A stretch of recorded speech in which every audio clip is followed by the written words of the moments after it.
What is up, y'all? It's kind of 50% of your Vols ATB crew here. Me, Brando, and Drew here going with another episode of Hard Knocks UT. Lowe's out there trying to secure a sponsorship bag. Alex is out there still trying to be a doctor. So me and Drew are kind of going to out here try to secure the brand for a week and get us kind of by. Drew, a lot to talk about in this week, but first off, how you doing, man? Not too bad, man. Not too bad. Finally done with the work week, which is quite nice. I'm going to have a nice little long weekend and mentally be prepared for next Friday's live kickoff show with Troy Fleming and Jabari Davis. It's going to be a good one, man. I'm pretty fired up about it. I'm not sure about yourself, but it's definitely going to be entertaining to say the very least. Oh, yeah. I mean, obviously, first off, Wednesday, getting a long weekend, Thursday, Friday, Saturday, and Sunday, 4-day weekend. Can't complain there. Obviously, the live show next Friday. I don't think we're doing a show on Wednesday, but obviously live in person.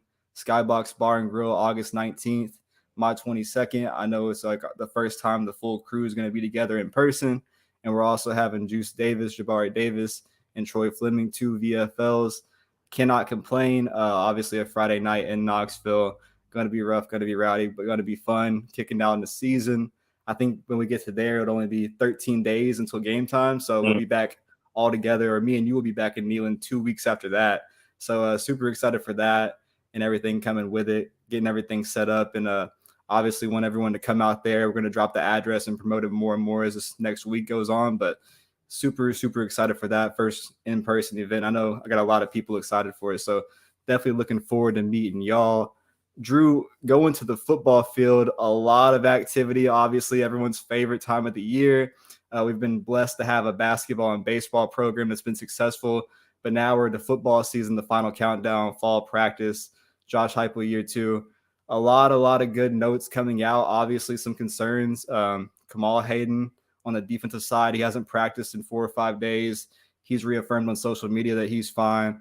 They also had Brew McCoy, a wide receiver transfer from USC, and Jalen Wright, getting sideline work, participating in solo drills, but nothing really in game. It sounds like with those 3 guys, they're kind of trusting the process and being safe with it, kind of, letting them get ready for the season. Like if they're rusty, they're rusty. But by the time Florida and the SEC play comes in, they're going to get the bang for their buck and try to, get them as healthy as they can. Obviously, for the good part, though, everyone's shining. I don't know about you, but I had a few names. Jalen Hyatt, obviously the true freshman on the offensive side. Dylan Sampson having a crazy highlight with running the ball. Sounds like he's going to get a lot more touches. Ramel Keaton stepping up. And then having guys like Walker Merrill, Jimmy Callaway, and some more stepping up. On the offensive side, what's been your biggest takeaway going into that? I think it's definitely Dylan Sampson. I think everyone got really excited about Justin William Thomas, as deservedly so, after his spring practice and, Jalen Dixon coming in. But, man, Dylan Sampson has really he has took a huge step over the last 2 or 3 weeks over here in fall camp. Grab a couple touchdowns during the scrimmage as well. And, he's mostly sharing the twos, number 2 spot behind Jabari with Justin William Thomas as well. And so I think he's definitely a guy where you're going to he's going to have some production for you this year. He's going to be sharing. All four of those guys at running back with Jalen Wright, Justin William Thomas, Lynn Dixon, once Lynn gets, used to the system, of course. And, Dylan Sampson, they're all going to be sharing. And it's just a great refresher for once. So, we actually have some quality depth behind the running back position, because I think it's been a very, very long time since we've had that. But, it wouldn't surprise me in the very least, though, that with his, 22.5-mile-an-hour speed, if you see him at kickoff returns as well. So I think regardless, the kid's going to be getting a lot of playing time this year, whether if it's special teams, in the offense, anything like that. But, also another big key for me was, Jeremy Banks has taken even another big step as well. He actually had an interception over, a pickoff, him to Hooker. And it wasn't necessarily as a back row from Hooker, but it was just an unbelievable play from Jeremy Banks. So just to see that linebacker room just stay healthy with Juwan Mitchell as well, and they're taking that extra step, and Juwan Mitchell on top of that is carving in as a unique role. This couldn't be a better fall camp, I think, for Tennessee fans have wanted. Yeah, to touch on your offensive notes, Dylan Sampson kind of, under the radar recruit. Obviously, Justin Williams Thomas, like you said, came in later, and everyone kind of took advantage of that. Didn't kind of look at the 3-star from Baton Rouge who's taken off. He broke Eddie Lacy's record out there for a reason, in my opinion. came in, obviously has speed, didn't really have weight, but it looks like he has the mindset. He's put on some solid mass on there. He's looking in the field like he belongs, learning the pass protection at a younger side. Also, Lindsey Dixon, Coach Heupel saying that he's fully eligible to go, so that's really big news. And then it also sounds like Justin Williams-Thomas is getting down with the pass protection. But, Jabari Small sounding like he's a clear running back one, looking great in practice. Jason Swain even kind of tweeting out saying that Jabari Small is him. That's all y'all need to know. Had a good solid 20-25 reps. And then Dylan Sampson coming in there and, getting along. That running back room, like you said, it's stacked. Pinning to the defense, Jeremy Banks, he's finally getting, along, learning that defensive side of the ball, like leading the defense, being that alpha guy, being able to jump a pass like that on Hendon Hooker. I don't think it was a bad pass. Like you said, that's just Jeremy Banks adapting. And even Heupel, gave him the credit from the start of the press conference the other day, was saying how good Jeremy Banks has adapted. Also, having guys on the younger side, James Pierce, Joshua Josephs. I'm still thinking those guys are going to be major contributors, not like huge starters, but maybe like 15, 20 solid plays a game. Guys like that and Tyree West that are coming in as true freshmen, kind of shining strong on there. Then you got the guys that are kind of leading the way with Jeremy Banks at the DBs. You got a young guy like Christian Charles who's been shining.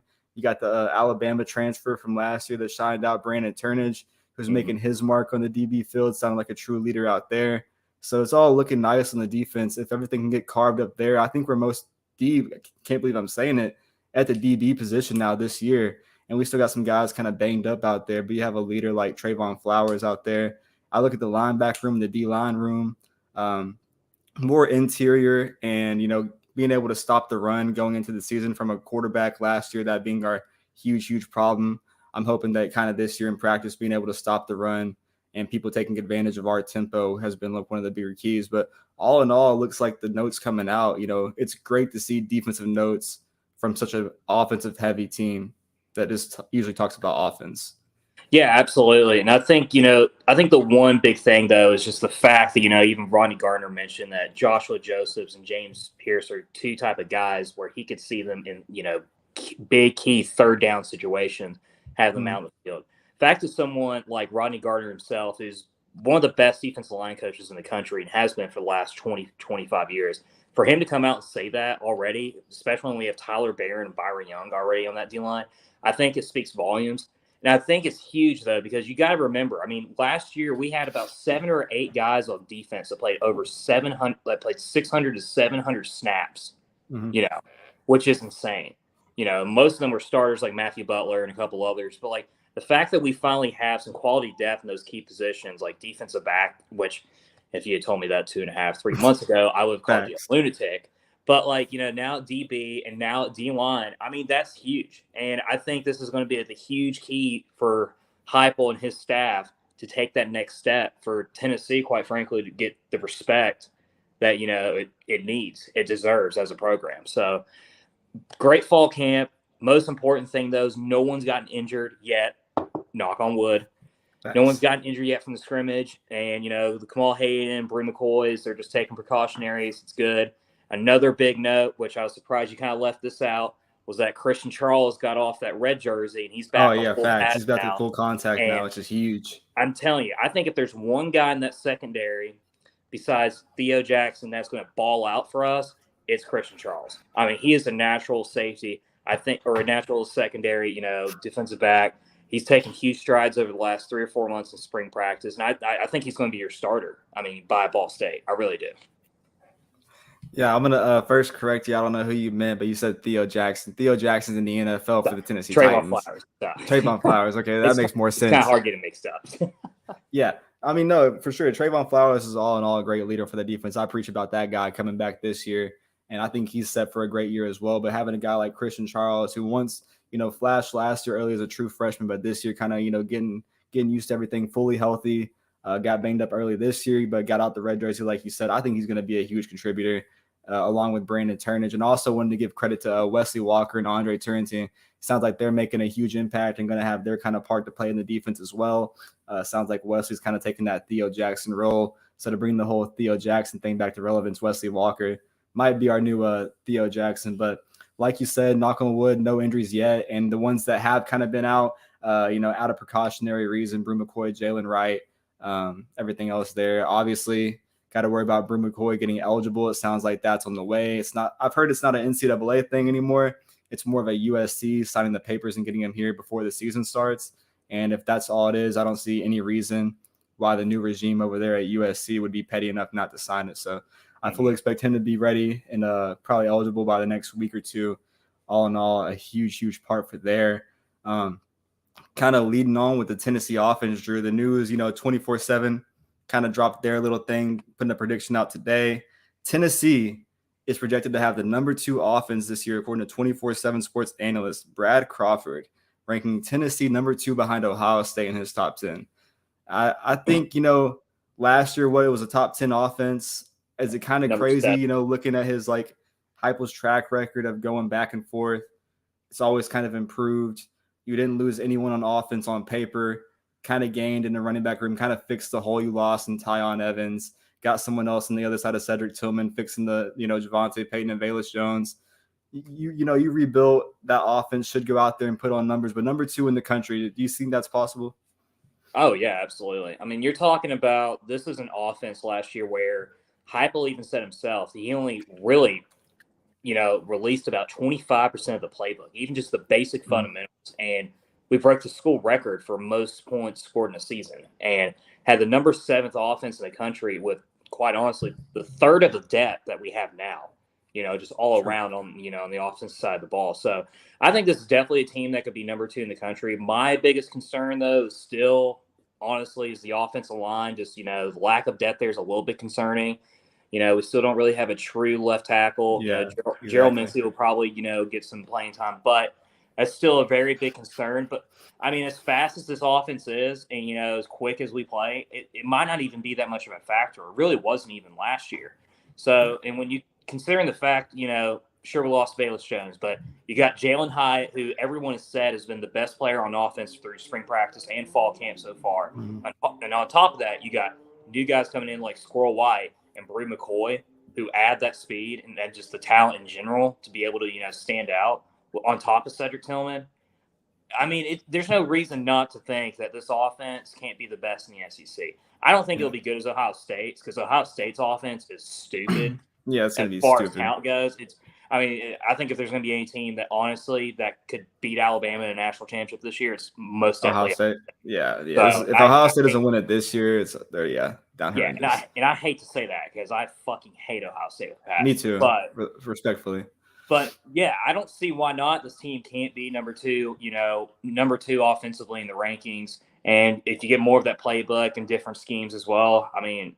We ran the same 5 plays, it seemed like, all of last year, and we still averaged 45 points a game. So, yeah, I mean, I think easily, worst case scenario would be a number 4, the 4th or 5th best offense in the country.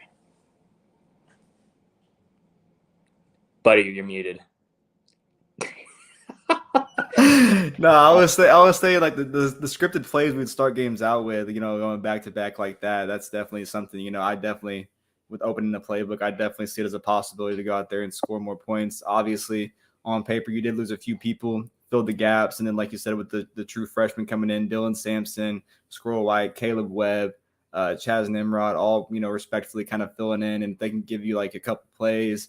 You have more guys step up, like Jalen Hyatt, Walker Merrill, Ramel Keaton, Brew McCoy. That's going to be tremendous. I'm glad you mentioned the offensive line part. We left that part out of the fall camp scrimmage. No, there's still no true offensive line starter. Heupel in his press conference was kind of like, even though if we do have a starter, whoever does come out as a starter, like we're going to need both of these guys because the bodies on the offensive line is kind of short right now. Obviously getting the Gerald Mincy transfer in last year, Jeremiah Crawford from 2 years ago, Heupel's year 1, but he came in playing off a full JUCO year. So this is like his first real training camp with Tennessee. So giving credit and seeing that come out from JUCO. Obviously, Heupel liked him a lot to take him early there. It's going to be interesting to see which one kind of gets the starting nod and solidifies that group. But, I'm worried, just offensively, just penalties. I think offensive line, a lot of last year, false starts. I know it comes with the tempo part of everything, but that's obviously just going to be coming with it. But all in all, those big chunk plays that we get, it's going to help us score quick. And I don't see a reason why we shouldn't be at least a top 5. And I could easily see a number 2 if we go like 9-3, 10-2, and win out the games we're supposed to.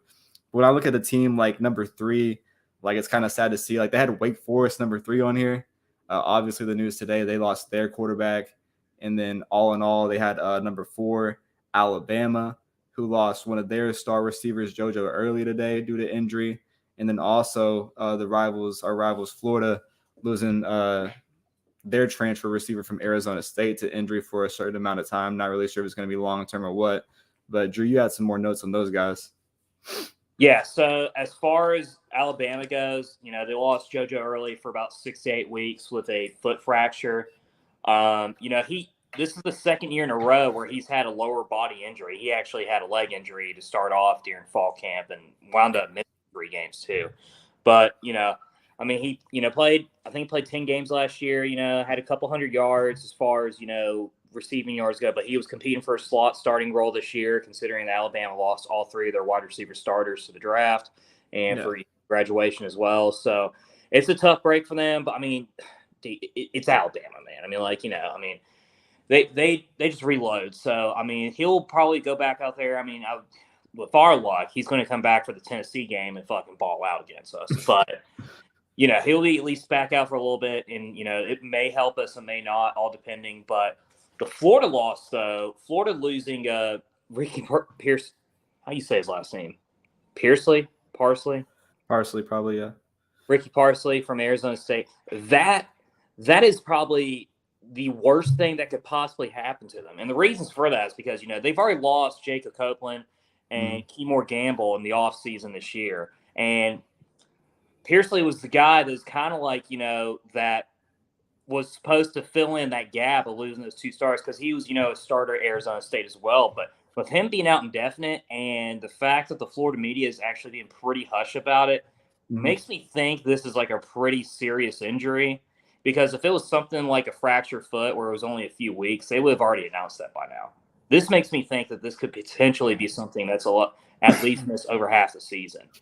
But when you look at their wide receiver room right now, I mean, I'm just going to read you off the 3 top guys that they have, and you're like, yeah, it's pretty bad, bro. You know, like it's terrible. The first one is Justin Shorter. Okay, for those who don't know about Justin Shorter, he was a transfer from Penn State after the 2020 season. You know, he was a 4-star recruit, decent recruit coming out of high school, but never really got his opportunity at Penn State. Came to Florida. Last year, he caught basically out of the returning wide receivers now, led the team with 41 catches, 550 yards, and 3 touchdowns, which is for a backup, you know, for your number 2 guy or you know, your number 3, that's decent. That's pretty good. But then it gets even worse after that. Then you get Xavier Henderson, who's only had 22 catches, 227 yards, and 2 touchdowns last year. That's their number 2 now. That's their wide receiver 2. And then their wide receiver number 3, Trent Whittemore, had 19 catches for 210 yards and 1 touchdown. And here's the mind-blowing stat, though. Florida has 18 wide receivers listed on their roster. Not a single one played more than 6 games last year. Yikes. 6.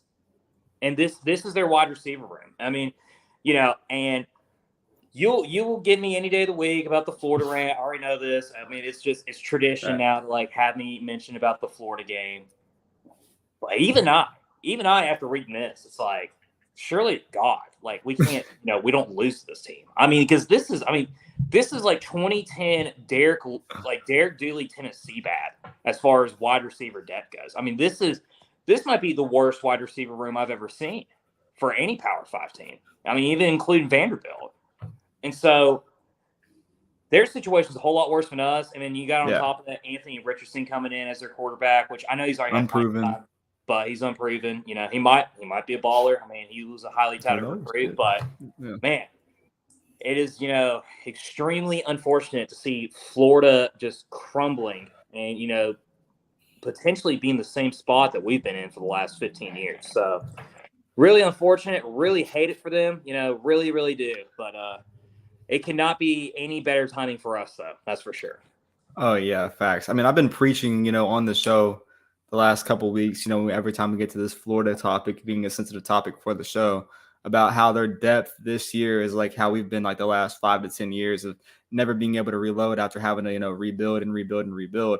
Well, now, you look at their skill positions and you think of Florida and you think of the Gators and you think of like their running backs, an athletic quarterback, wide receivers, their tight ends.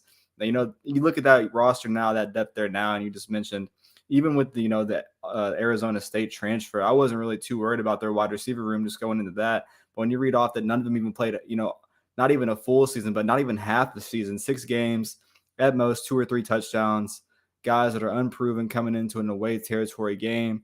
Yeah, they get started early, tough against Utah, Kentucky, and I think one more opponent. I forgot the other one off the top of my head. But when you come into Neyland Stadium, like our defense, and you're talking about our DBs, I'm not worried about wide receivers. I'm worried about like their running game. And I just, that's kind of been mainly quiet, but I imagine it'll be like a lot of read option of them trying to beat us on their feet, AR-15, trying to see if they can exploit that run advantage with the quarterback on our defense. But I fully think that Tennessee, like their first and second defense of being able to reload and, substitute out this year compared to last year, there's no reason when Florida comes to Neyland that we shouldn't be able to go out there and exhaust them, put up points in their head. I mean, I agree.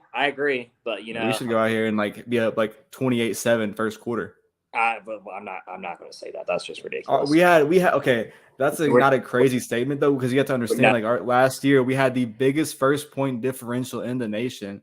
We were out here blowing out teams like we were up 28-7 on Purdue. Okay, all right, but even then though, we only still scored like 7 against them in the first. Shane Beamer came into Knoxville and we put up 35 in the first quarter. Okay, all right. Well, South Carolina, first of all, is much worse than Florida. Okay, they beat Florida last year. Dan Mullen. It doesn't matter. Florida still beat us, and they nearly beat Alabama. I mean, those first 4 weeks, Florida was one of the best teams in the country. You can even argue that. No, that's not cap. That whatever you can say. That's a factual statement. Yeah. That is cap. For the first 4 weeks, Florida was arguably a top 5 team. They really were. I mean, you can't even argue that. Cap means fake, so that's not cap. Like you're right when you say that. Is what I meant. Drew. Okay, all right. Education. How about you just say you're right? All right, like we need to quit. I don't know what this lingo even means. All right. Yeah, I'm sorry. I don't think a lot of all nation know what this lingo means either. But no, I mean the only thing that kind of that gets me a little bit nervous about Florida. I mean, I'm still going to pencil as a loss. It wouldn't be Drew without being scared of Florida. I'm still going to pencil as a loss, of course. But one thing that really does concern me though is even though Anthony Richardson's unproven, the guy's still a hell of an athlete, and he's quick. My biggest fear is him being able to escape the pocket and then just be able to create plays. Because we seem to have this luck where guys from Florida that have, like, you never even heard of, that never done anything, have managed to be able just to have, like, a career performance against us.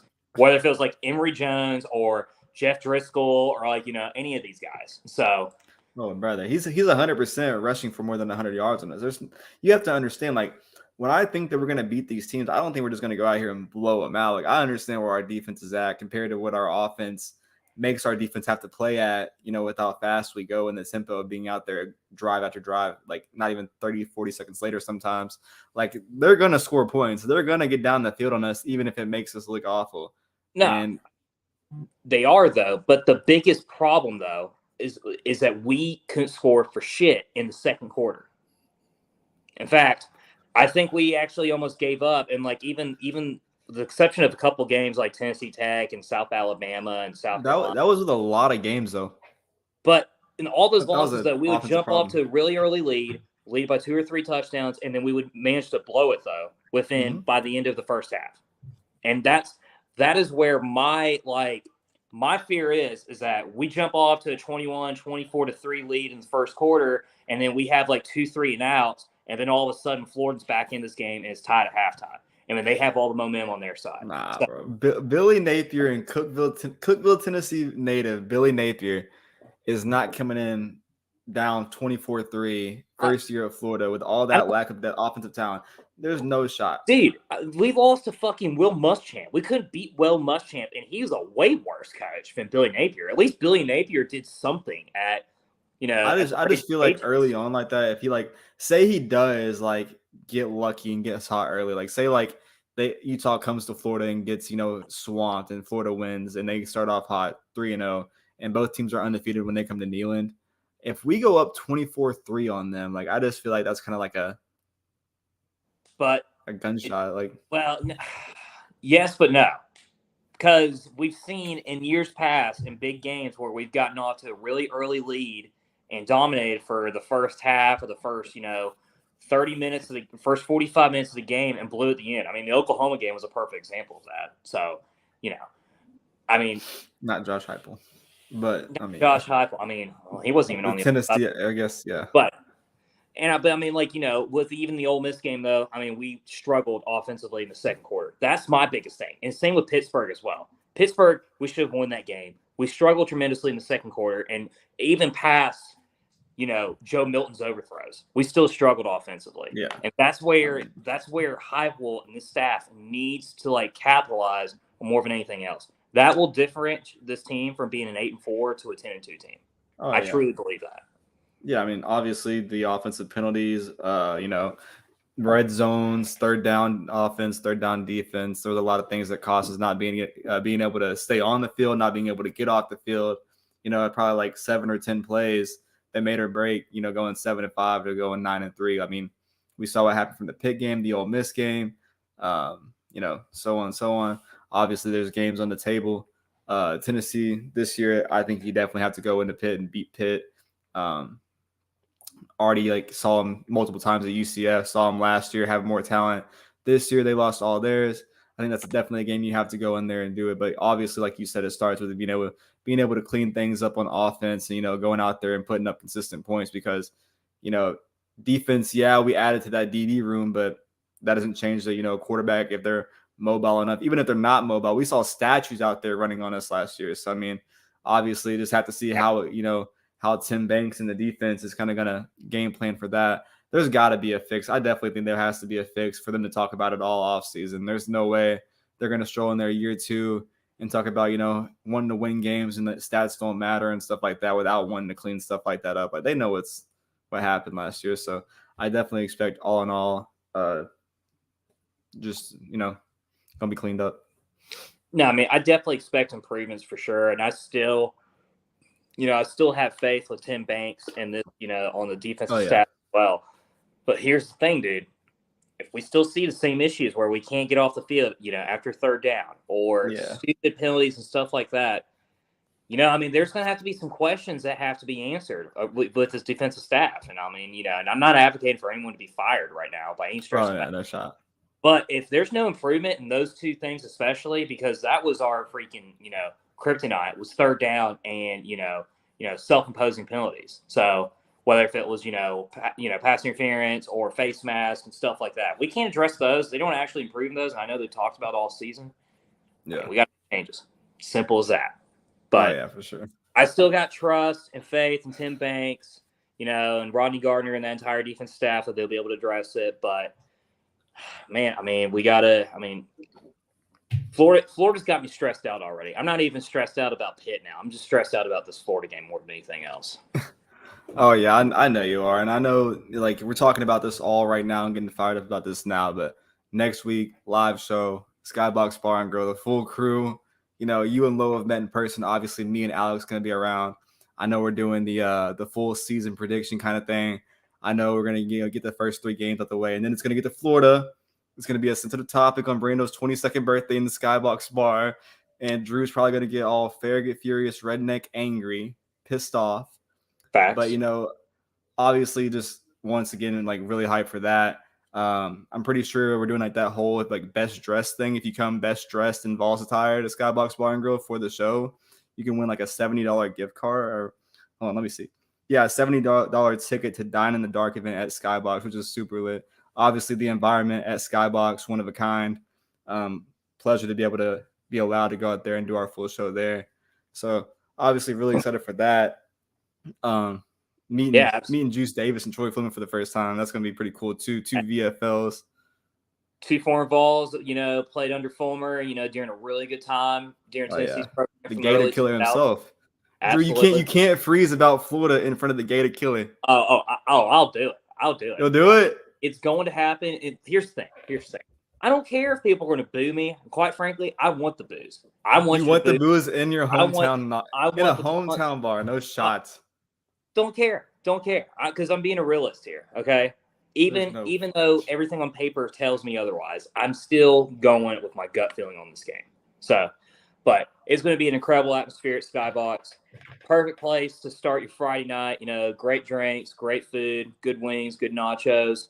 7 to 8:30. It's going to be a good time. Even a little bit of karaoke afterwards. If you get me and Brando a little too lit, we might have to do it. Might have to do karaoke. So, but yeah, I mean, you're going to be able to meet Juice Davis, Troy Fleming, two, very respectable, great players. Maybe some other balls calling in. It depends what we have going on. It just depends. But obviously, Skybox Bar and Grill, Friday 19th, August 19th, 7 to 8:30 Eastern Time. The address, 415 South Gay Street, Knoxville, Tennessee. Obviously, Juice Davis, Troy Fleming. If you catch me on the karaoke, me and Drew singing Rocky Top, I just don't want to see the video after. That's going to be awful. The fact that, my mom's going to have to drive me home and have to work the next day, that's going to be awful as well. But we're going to live for the brand and die for the brand, and I'm super excited for that. So, yeah, absolutely. It's going to be a phenomenal time. Definitely, if you're in town or you're planning on being in town, make sure to stop by and join us. It's going to be a hell of a time for sure. Brando, we talked about the current Vols and the situation. Let's talk about maybe some potential future Vols that may be joining this class. What do you guys? Oh my God, Drew, how did I forget about that? Oh my God, shocking behavior. Okay, this is the craziest. Okay, so this week's recruiting, obviously, last few weeks, everyone's like, "Oh my God, what's going on with Tennessee recruiting? There's a standstill. We got Nathan Leacock and everything kind of just chilled out. What's going on? We lost out on Stanton Ramil. We lost out on Lucas Simmons, Francis, so on and so on." Obviously, Tennessee, they've continued to go down their board, kind of go into the DB position. They obviously have Sylvester Smith, Jack Luttrell, John Slaughter, and some others committed right now. Sounds like obviously Tennessee was in on corners, 4-star corners, Ricky Gibson and Jordan Matthews. Ricky Gibson obviously down to Tennessee and Georgia, was crystal ball to Georgia for the longest by Steve Wiltfong, Chad Simmons, and others. Was originally set to announce August 5th, but actually had to postpone his commitment date to the 14th of this week, coming up this week, because his parents had a wedding. So out of respect for his parents, he wanted to go to the wedding, postpone his commitment. Well, in the last week, from being a Georgia lock, this guy, Georgia wants this kid so bad. Like they've been saying, like, if it comes down to it, we're going to let someone else go to take this kid's commitment. He has a full spot in our class, 4-star on 3, blowing up on the trail. Offer list shows it. Absolutely wants to take him on. The last week of his family, having this wedding and his mom and dad or his stepfather getting married, he's flipped his prediction from Steve Wiltfong has been flipped to Tennessee. Sounds like Tennessee's going super hard for him. Obviously, Georgia fans in shambles on the message boards. I saw a couple saying this is what happens when you get NIL involved. I'm here to tell you from my sources, there's no NIL involved. This is just Willie Martinez being a GOAT, like coming out here recruiting late, not, putting the phone down, calling every day. Coach Martinez has a great relationship with this kid. Obviously, Tennessee was one of his first offers. Georgia only offering 3 weeks to go, being his dream school. He got there on a late visit. Sounds like that Tennessee love and lean is kind of coming back there. And then you got Jordan Matthews, 4-star corner from Baton Rouge, Louisiana, set to announce on the 15th, 4-star out of was going to go to Texas, crystal ball to Texas currently. Sounds like Tennessee's getting heavily involved there. He dropped the top 3. Baton Rouge native, Drew. He left LSU out of his top 3, put Michigan in there, a team that's not even really been heavily involved at all. It's kind of a shocker to most people. Sounds like it's kind of going to a Texas-Tennessee thing. All the crystal balls right now point to Texas, but I'm hearing right now like Tennessee's heavily involved more than people think. I would not be surprised to kind of see those things start to flip if Tennessee keeps putting the pressure there. If Tennessee can go in there and get the pressure going, 2 4-star corners to add to this 2023 class with the defense, that would just solidify that DB room going forward. Also, some guys committed elsewhere Tennessee's heavily involved with. 4-star running back Roderick Robertson committed to UCLA. Tennessee's talking there. 4-star offensive lineman Lucas Simmons that committed to Florida State. Tennessee's still heavily involved there.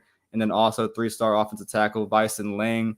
Tennessee's talking there as well. So Tennessee, not pumping the brakes going into the season. Obviously, they have a full season of expectations going ahead. The hype train's still rolling off field, though. recruiting heavily. A lot of names to look forward to. And if Tennessee can land those 2 4-stars going into the season, I think, go onto the field, win some games, beat Florida, beat Pitt, win games that, are toss-ups. Obviously, you don't have to beat Georgia and Alabama year 2. That would be crazy if you do.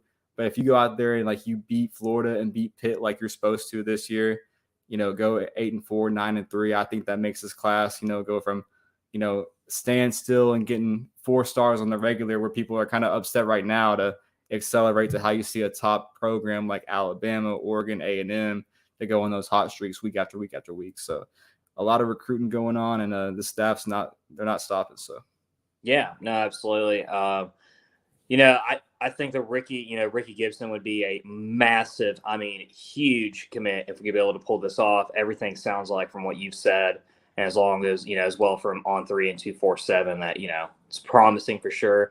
Anytime you're able to get, not just a commitment over Georgia, a recruit over Georgia, but one of their top targets, when you're doing that, especially against the defending national champs, I think that speaks volumes to not only Willie Martinez, but Heupel and this entire staff and the state of program as well, because they're obviously seeing Tennessee at a different outlook than, say, recruits were, 2 years ago, 3 years ago, 10 years ago.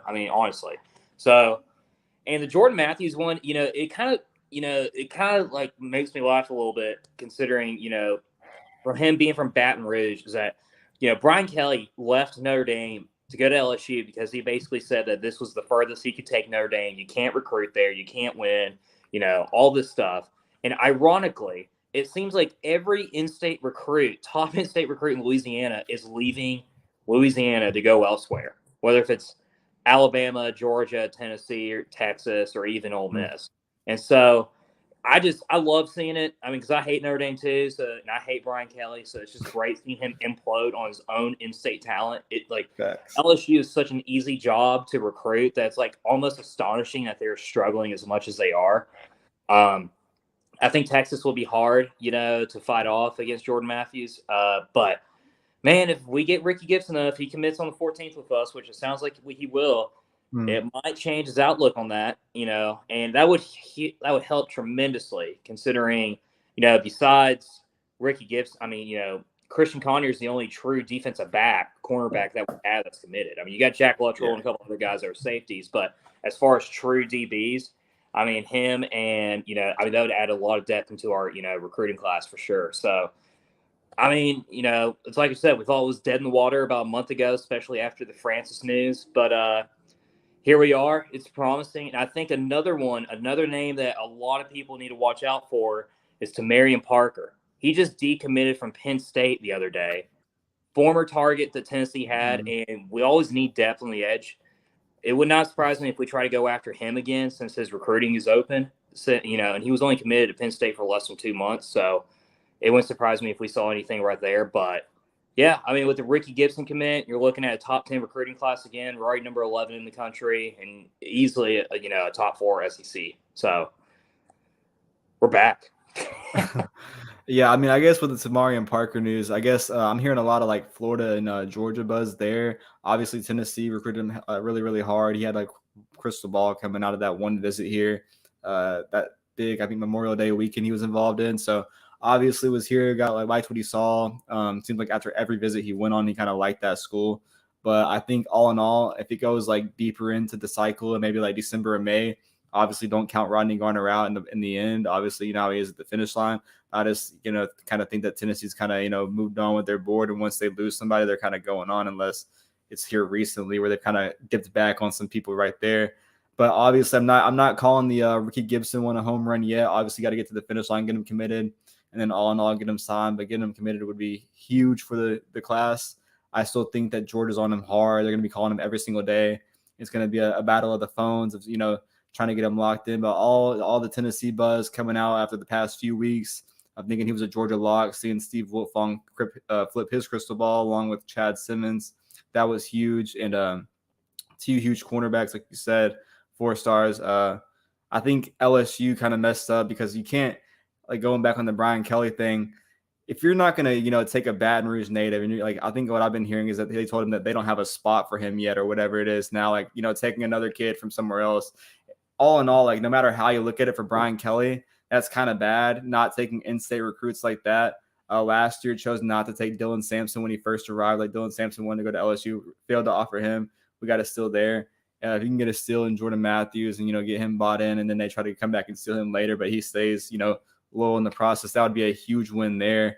And then obviously you got to look at the on the field meetup there this season after the Florida game, going to Baton Rouge, playing Brian Kelly in year one. That's going to be a huge game where they lost depth at a lot of pieces, but still have a lot of talent.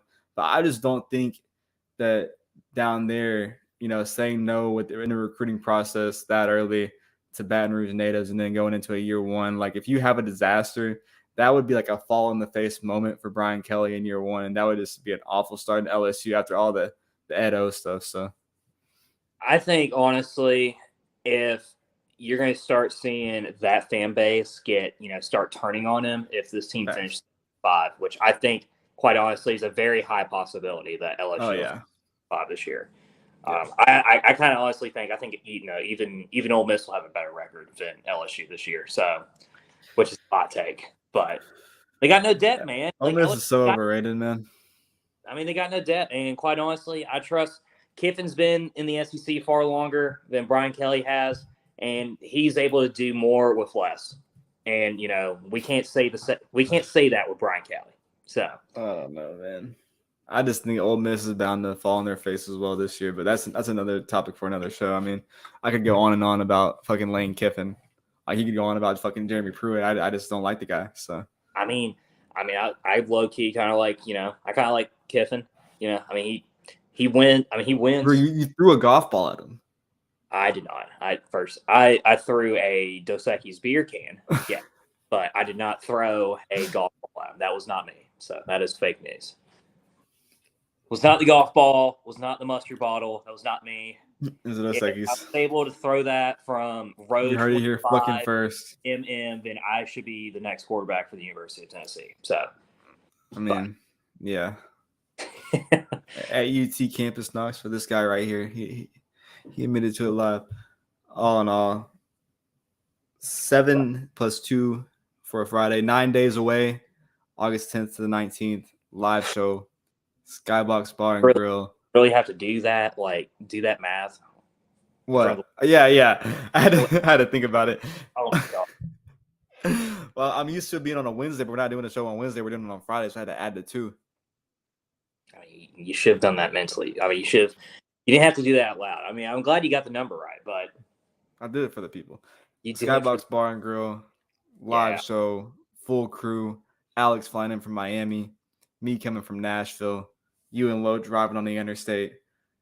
Gonna be fun. I'll actually be walking. So walking? You live that close? Yeah. No way. Drew's getting blacked out confirmed. Gotta be there. Skybox Bar and Grill, South Gay Street, 7 to 8:30. Obviously come in for the competitions. We're gonna be doing the all the bets on the live season, the full season, the punishments. Obviously the $70 costume contest if you want to compete in that, and then everything else. Come out and meet us, have fun, meet 2 Fall for Lives. Drew, any closing statements as we close this one off? Get a little bit quick rundown with basketball. There's actually been my God, I am selling the brand.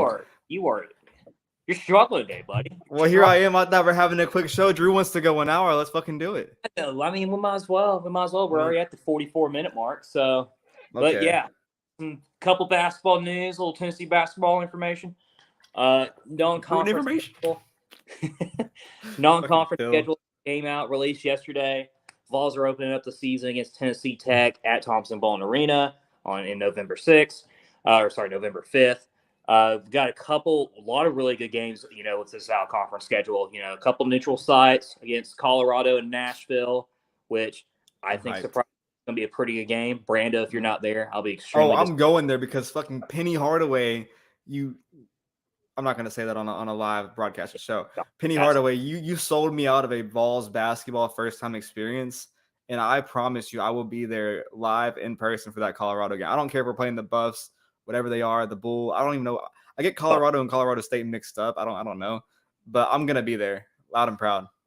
I'm not gonna lie. It's kind of a really weird game to have in Nashville doesn't really make a lot of sense. But yeah, I think it's giving back to the Nashville people for what that man did to us. So. Well, I mean, I understand that, but they could have gotten a better opponent than Colorado. I mean, but Yeah, did we Colorado, just beat them a year or two ago? Pause. yeah, we beat them last season by like Last 15. year, yeah, early on. Okay, that's when But, Kennedy Chandler had his first 20-point game, if I'm correct. Yeah, okay. But neutral site against Colorado should be, probably our first big challenge early in the season. I believe it's only second game of the season that we face them again, so it'd be a good, good little start for the team. Battle for Atlanta start off playing against Butler, which it's not the same Butler that you and I both know 10 years ago under Brad Stevens, but facts. still a respectable program. And then we'll either play the winner of BYU or USC. Both teams are great programs. BYU's up around the corner. USC always has some weird. It's weird. USC always has decent basketball talent, but never does anything with it. So yeah, it's weird. Very, very Hollywood awesome. Potentially could play Kansas, NC State, Wisconsin, or Dayton. All four of those teams are very good. I think we'll wind up being in the tournament as well. I would love for us to play Kansas, get a little, rub it in even more than we did a couple of years ago. FBI in us. Bowling. Oh yeah, rub it in on, get a little revenge for Admiral and Grant from a few years ago at Madison Square Garden. Maryland at Brooklyn at the Barclays Center. Pretty sick one. I'm not gonna lie. I'm kind of digging. Yeah. The Terps play more games in New York City. I actually like that a lot. Very, very smart of Rick Barnes as far as a recruiting tactic goes. And another big one I think is easily I would honestly argue this is probably going to be our toughest road game of the year is at Arizona, which I think is exciting. I mean, that's going to be a top 15, top 10 opponent. Arizona is always a very respectable basketball program, one of the top 10 best in the country for sure. And then a huge one against the fake UT in January against Chris Beard or whatever that stupid is. Whatever. Rick Barnes going on a revenge tour is going to get them back. So I would love for them to bring back Chris Lofton for that game, considering his marquee legendary moment he had over KD against Texas, holding 15 years. But overall, man, I think this is going to be a really, really fun basketball season. I know we're all focused on football. I am too. But, basketball is just around the corner as well, surprisingly. And bracketology even has a 2 seed. Granted, we haven't played a single game yet. However, when you think about it, with the talent that we have, anything below a 2 seed, in my opinion, would be disrespectful. Well, not disrespectful, it'd be a disappointment. So I think when you have the team leader JUOCE, the Slovenian god coming back, double king himself. Go. I mean, that's probably the most. That's my biggest contributor going into next season, obviously. And then I guess you might see Julian Phillips and BJ Edwards involved, but not like JUOCE. There's just no shot. I mean, the Mr. Serbian King himself, absolutely. I mean, has bodies back in Serbia. Yeah, that guy. He's back. He's in his full form now. Senior year, he's going to give his all. Don't be surprised in the slightest if that man's average is a double-double this year. Easily. No, Easily. Obviously, you lost. Only lost Kenny Chandler. Got Vescovi kind of still playing around there. Still thinking he's going to come back. Triple J coming back. So obviously the holes. There's no really holes on the team. Got Julian Phillips. Who can score from pretty much anywhere. Is going to be that guy next year. Like our leader, probably like the guy that has the ball in his hands whenever it comes down to it. Then you got BJ Edwards, the Catholic faithful that everyone's raving about in the Knoxville area. Obviously going for the local kid. Was a top 15 point guard in the nation. Going to see if he can live up in the Kennedy Chandler shoes and kind of fill that void. Vescovi, him, and Zakai running the point. Even against the competition we're going to be playing, man, I think there's no reason that, going into the postseason that Tennessee probably isn't. There's no reason they shouldn't be a 2 or a 3 or a 4 seed. Shouldn't stay around in that range. I genuinely believe, I really think this is probably, I feel like we're saying this every year because Rick Barnes does such a phenomenal job. But as far as the experience goes and talent-wise, this is one of the top 2, top 3 teams that he's ever had as far as talent goes. And, and I think one name a lot of people are forgetting about is Tyreek Key, the transfer from Indiana State. Thanks, I just did. I know you did. That's why I said it. So I think this is a guy, honestly, This is a guy that could honestly wind up starting at point guard game 1 of the season. I really do believe it. He has that leadership role. You know, he averaged over 16 points a game at Indiana State the last full season that he played, which was pre-COVID. You know, I mean, and he's just an absolute unit on defense. And you could honestly wind up seeing something where you have Tyreek at 1 with Vescovi, you know, with Kai playing at 2, Vescovi at 3, and then Triple J and maybe Julian Phillips or the Mr. King himself, Uros Plavsic at 5. So this team is just loaded from top to bottom with talent. You know, one of the biggest things I feared after Folke and a couple other guys leaving was if we're going to have any talent over there at the center position. But Jonas Idu is the leader of all faithful. But you have Jonas. You have, I mean, and, you know, people will joke about this, but dude, Plavsic was good for us. Oh, and yeah. Defensively, he's one of our better players. But you also have Kamwa and Julian Phillips. I mean, you got 4 guys there that. But what about Tom?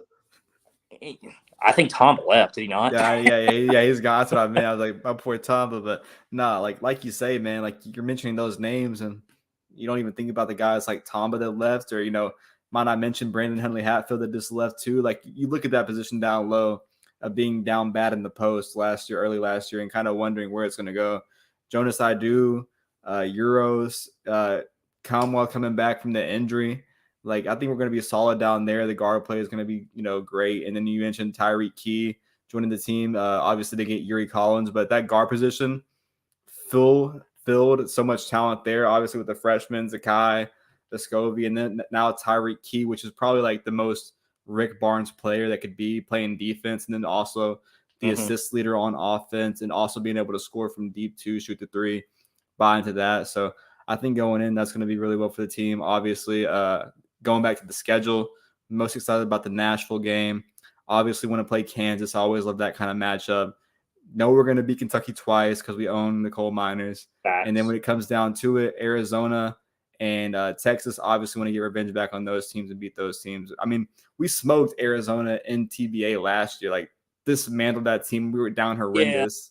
Yeah. Dismantled that team. So we did. But I'm really worried about the fake UT. And I just want to go beat those burnt orange, Oh, yeah. I mean, I think Texas is the biggest off-season or out-conference, game that we have of the season by a mile. Just because just how awful the game was last year, and then how close we were from actually making a comeback and winning that one as well.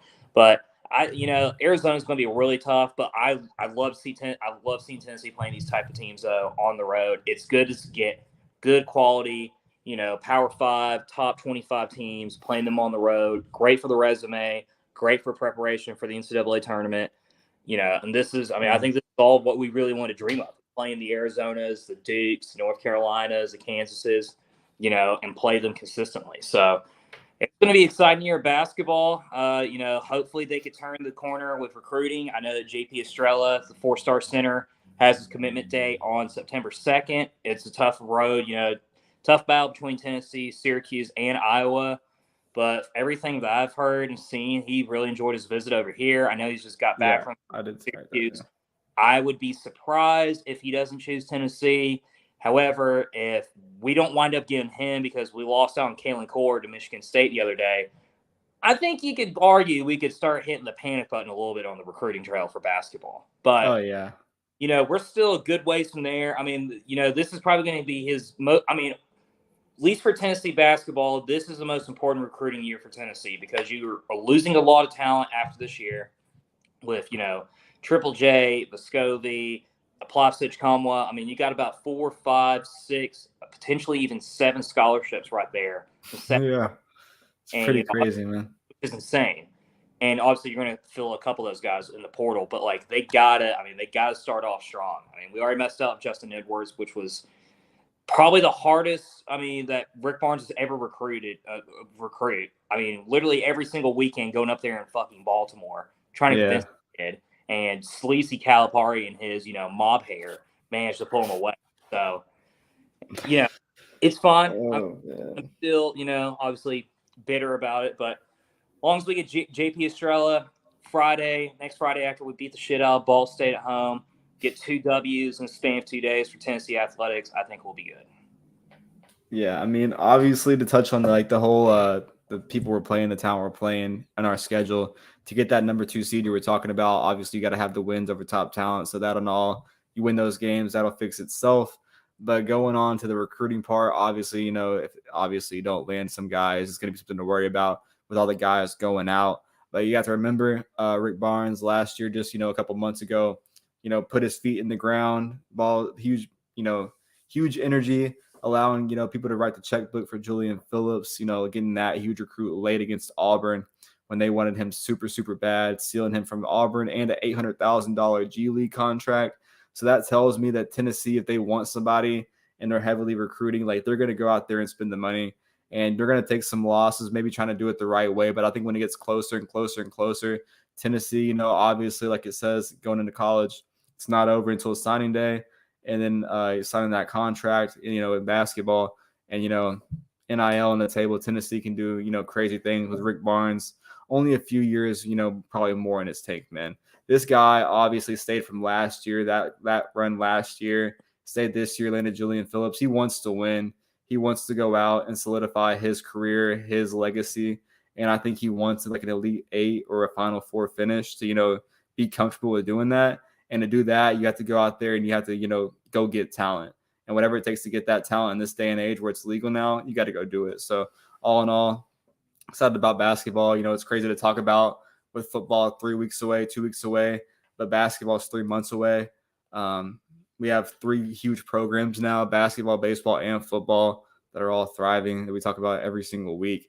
But to have the news filled up, like it's like not every week where like we like don't have to like cancel a show from not having information. Like it's fully packed. And, even though it's quiet over there, like the team's still working, getting workouts in now as football approaches. So super excited about that. And hopefully we can land that kid over Iowa here soon. So. Yeah, absolutely. It's always, especially good for like the off season when you're one of the top 10, top 15 best teams in the country for basketball and baseball. So football around the corner, really exciting stuff. Basketball only 3 months away. I know we're not a basketball school, even though we try to tell ourselves that. We low-key kind of are. But football around the corner, though. Good news towards basketball. Hopefully get some commitments finally. And then hopefully Josh Heupel and the boys can continue on the recruiting trail, snagging these four-star DBs. So I'm excited. Skybox next Friday. If you didn't hear it the first time or the second time or the third time, for that matter. Skybox Bar next Friday. Troy Fleming, Jabari Davis, the entire ATB crew as well. Live kickoff show. Going to go game-by-game analysis, wins, losses prediction, announce the loser's punishment on top of that, and as well questions and fan Q&A as well. So it's going to be a hell of a time. Yeah, I mean, like what Drew said, obviously the live show next week. You can come meet us in person, watch us do what we're doing right now, but in a crazy Knoxville bar. Drink beer with us, maybe other beverages with us as well. Get crazy Vol for life like, and then also ask us questions pretty much for free as long as you pay your tab on the way out. I mean, that's pretty much all you got to do. Obviously, we're over there doing the show, so obviously the perks are going to be nice. But like Drew said, obviously the punishments are going to be crazy. Like the list we have together, it's stupid. Like that list is so stupid, but I think we're actually going to do it, which is going to be like even more stupid. And then obviously come in dress best, whatever old jersey you have, crazy costume you have when you were like 5 years old as a Vol for life or for Halloween, whatever you got. I know y'all people are crazy to listen to the show, so come out, come dress, get hype. It's going to be fun, packed on a Friday night, 22nd birthday for me, and a full first meeting. Skybox Bar and Grill, South Gay Street. Definitely pull up. Drew, next week, I'm going to be meeting you in person, my brother. Crazy events. It's going to be a good time. It's going to be a great show. I got my, folks coming in, flying in from Prague. Oh, yeah. It's going to be packed like Neyland Stadium in here. It's going to be tight. I want you people to get in your checkerboard overalls, wear your all orange suits. I don't care. I want it to be the most ridiculous thing I've ever seen, and I'm here for it. So yeah. I know on the past of the show, we didn't promote violence on Jeff Massius in the baseball season. We have full clearance from the Skybox owner Bar and Grill approval to do all this and to announce all this. So definitely come out and get mad, get angry. They want to see y'all show up. They want to see y'all get hyped for the football season and definitely see y'all get rowdy. Can't think of a better way to kick off the season. Gonna be hype. 9 days away. So super excited to see y'all. Super excited to be there. Don't be afraid to show out. And Drew, I guess this is now appropriate to ask you any closing statements. No, I mean, I guess the only statements I got is that, 22 days till football season, 9 days till live kickoff show at Skybox Bar and Grill.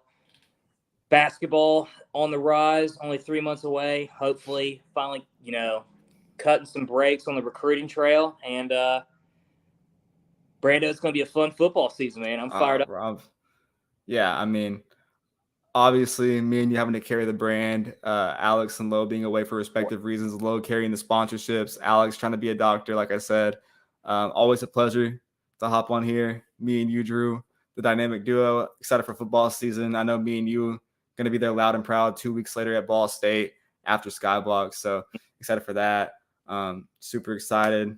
Great show. Excited for the live show in a week or two or 9 days. I keep fucking it up. 10 days, 9 days, whatever. So super excited for that. Huge news on the recruiting trail, football around, and 20 days and counting. So huge, great show. And I guess that's going to do it for us. Me, yes, Drew. Appreciate y'all for joining us, and have a good one. Go Vols. Absolutely. Go Vols.